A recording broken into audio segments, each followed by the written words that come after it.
I am so happy to be joined by my good friend and frequent interview subject, Seth Killian. Now at Sony Santa Monica, obviously, for PlayStation All-Stars Battle Royale. Of course, the game is out, but we're not talking about some upcoming DLC. It's two new characters, Emmet from Starhawk and Kat from Gravity Rush. It's kind of cool to see Kat. I mean, this is a very, very recent game that has already found its way into the pantheon of All-Stars. Yes, so Kat, of course, part of the Vita family, but also she was just a huge hit right away. And Starhawk, again, when we were making this game, we knew what our initial lineup wanted to be, and then trying to figure out who was going to be great. And so Gravity Rush and Starhawk had just both come out, had a lot of buzz around them.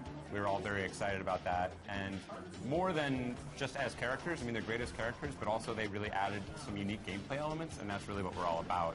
Yes, I mean, if there's one thing that really stands out is that somehow you have a truly diverse roster of characters that play in ways that are very respectful of how they play in their home games, and somehow it all balances out. If we can talk about, I don't understand how you pull that off.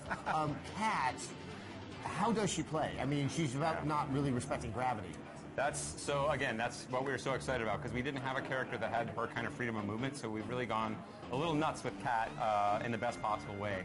So of course she can fly around the screen. She doesn't really have a double jump. She's got like this ability to dash like pretty much anywhere. A lot of sliding. She can stand on walls, of course, like Gravity Rush, but all sorts of moves. So she can summon chairs and junk like in a little field around her, as she can in Gravity Rush, and basically everything you see her do will be from there.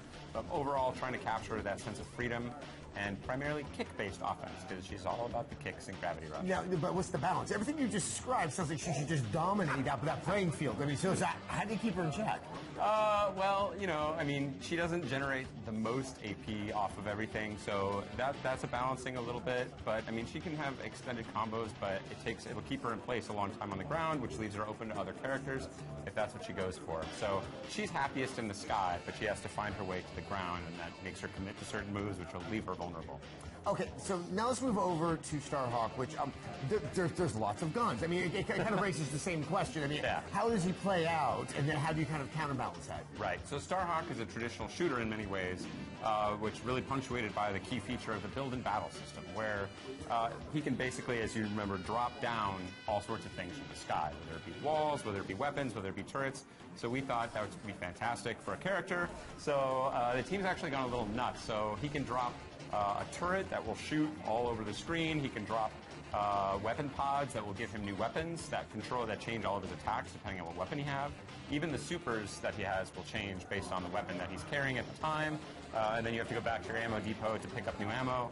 But if you've got the turret covering your butt, basically, while you're trying to switch guns or something like that, it's really effective. And yeah, so he's a really unique character. We haven't had anything like that. And he's all about stance changes, weapon changes, this kind of thing, and making the most of his turret to help him sort of cover the screen with bullets. So you have a woman who dashes without any respect to gravity, that keeps trash swirling around her, and you have a guy that can just kind of bring things in from the sky, put them on the ground, and has turrets and a gun. Yes. I mean, I kind of mean this seriously. I mean, are there characters out there that you kind of go like, okay, that might not be feasible? I mean, but it's rather impressive how you've incorporated all this into the game. Yeah, one thing I've learned about fighting games is that you definitely, at the start, you swing for the fences, and then you reel it back in, but you got to have that sense of fun. You got to have that sense of power. You got to have that sense of awesome, like, that is something I want to do. And both of these characters immediately had concepts behind them that we were both excited about. I mean, dashing all over the screen feels fantastic. Dropping stuff from the sky and having access to all these weapons is fantastic. And then, you know, we'll tone it down where we need to tone it down. But those are both concepts we were really excited to have in the game, and they're just fantastic characters. All right, great. Well, obviously, PlayStation All-Stars Battle Royale is already out. This DLC, I know, is pretty early on. Do you have any sense when we might be playing it? We're saying early 2013, but the happy news there is that it's totally free. So it's free for 2 weeks. You can pick it up, even if you don't have the game, but you're thinking, well, maybe.